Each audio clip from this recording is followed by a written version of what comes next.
Bonjour à tous et bienvenue pour le chapitre 10 de Voyage aux centres de la Terre de Jules Verne. Et donc c'est parti. Chapitre 10.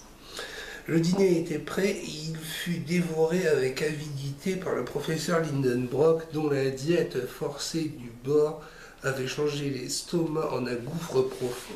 Ce repas, plus danois qu'islandais, n'eut rien de remarquable en lui-même, mais notre hôte, plus islandais que danois, me rappela les héros de l'antique hospitalité. Il me parut évident que nous étions chez lui plus que lui-même. La conversation se fit en langue indigène, que mon oncle entremêlait d'allemand, et M. Fridriksson de latin, afin que je puisse comprendre, et elle roula sur des questions scientifiques comme il convient à des savants, mais le professeur Lindenbrock se tient sur la plus excessive réserve, et ses yeux me commentaient à chaque phrase un silence absolu touchant nos projets à venir. Tout d'abord, M. Fridriksson s'enquit auprès de mon oncle du résultat de ses recherches à la bibliothèque.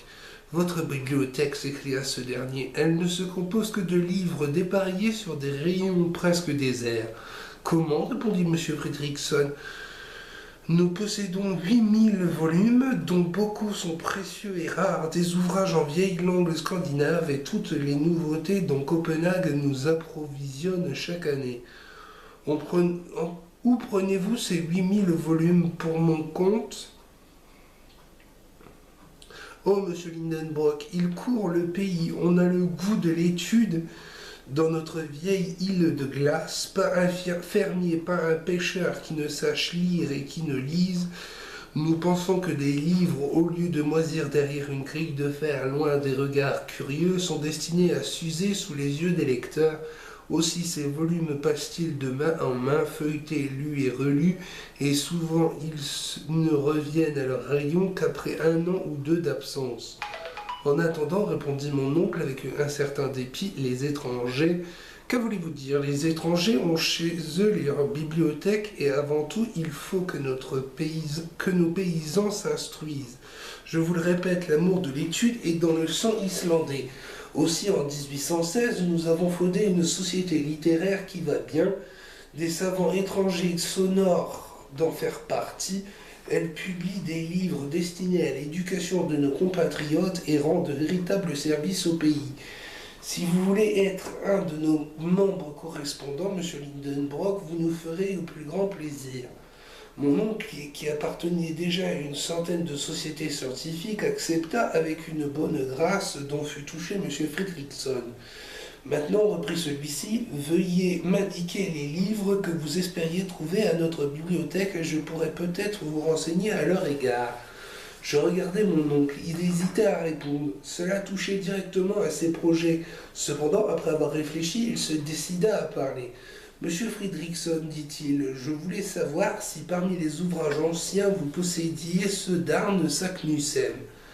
Arne Saknussemm, répondit le professeur de Reykjavik. Vous voulez parler de ce savant du XVIe siècle, à la fois grand naturaliste, grand alchimiste et grand voyageur. Précisément, une des gloires de la littérature et de la science islandaise, comme vous dites. Un homme illustre entre tous, je vous l'accorde, et dont l'audace égalait le génie. Je vois que vous le connaissez bien. Mon oncle nageait dans la joie à entendre parler ainsi de son héros. Il dévorait des yeux M. Fridriksson. Eh bien, demanda-t-il, ces ouvrages. Ah, ces ouvrages, nous ne les avons pas. Quoi? En Islande? Ils n'existent ni en Islande ni ailleurs. Et pourquoi? Parce que Arne Saknussemm fut persécuté pour cause d'hérésie et qu'en 1573, ses ouvrages furent brûlés à Copenhague par la main du bourreau. Très bien, parfait, s'écria mon oncle au grand scandale du professeur des sciences naturelles. Hein, fit ce dernier. Oui, tout s'explique, tout s'enchaîne, tout est clair, et je comprends pourquoi Saknussemm, mis à l'index et forcé de cacher ses découvertes de son génie, a dû enfuir par un incompréhensible cryptogramme le secret. Quel secret? Demanda vivement M. Fridriksson. Non, Fridriksson. Un secret dont, répondit mon oncle en balbutiant. Est-ce que vous auriez quelques documents particuliers, reprit notre hôte. Bon, je faisais une pure supposition. Eh bien, répondit M. Fredrickson, qui eut la bonté de ne pas insister en voyant le trouble de son interlocuteur. J'espère, ajouta-t-il, que vous ne quitterez pas notre île sans avoir puisé à ses richesses minéralogiques. Certes, répondit mon oncle, mais j'arrive un peu tard. Des savants ont déjà passé par ici.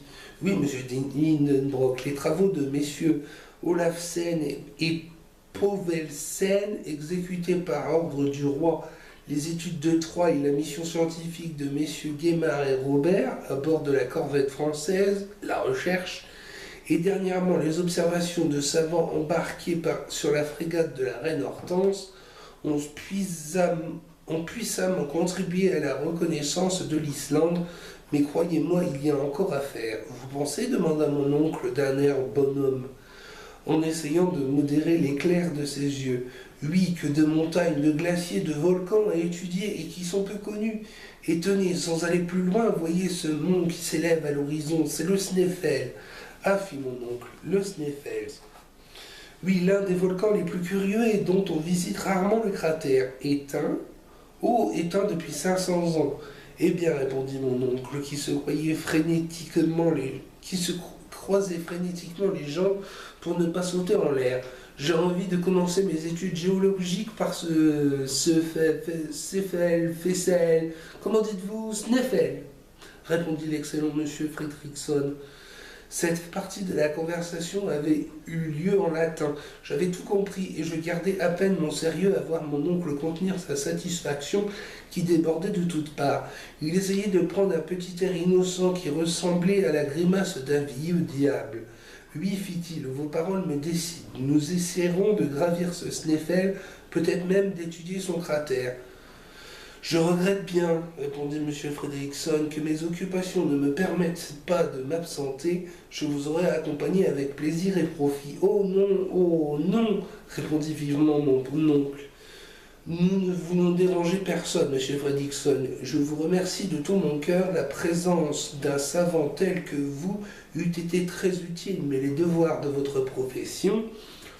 J'aime à penser que notre hôte, dans l'innocence de son âme islandaise, ne comprit pas les grosses malices de mon oncle. Je vous approuve fort, monsieur Lindenbrock, dit-il, de commencer par ce volcan. Vous ferez là une ample moisson d'observations curieuses. Mais dites-moi, comment comptez-vous gagner la presqu'île du Sneffels? Par la mer, en traversant la baie, c'est la route la plus rapide. Sans doute, mais elle est impossible à prendre. Pourquoi? Parce que nous n'avons pas un seul canot à Reykjavik. Diable! Il faudra aller par terre, en suivant la côte. Ce sera plus long, mais plus intéressant. Bon, je verrai à me procurer un guide. J'en ai précisément un à vous offrir.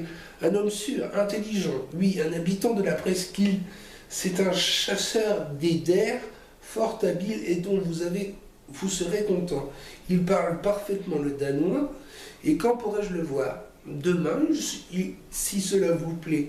Pourquoi pas aujourd'hui? C'est qu'il n'arrive que demain. Ah, demain donc, répondit mon oncle avec un soupir. Cette importante conversation se termina quelques instants plus tard par de chaleureux remerciements du professeur allemand au professeur islandais. Pendant ce dîner, mon oncle venait d'apprendre des choses importantes, entre autres l'histoire de Saknussemm, la raison de son document mystérieux, comme quoi son hôte ne l'accompagnerait pas dans son expédition, et que dès le lendemain, un guide serait à ses ordres.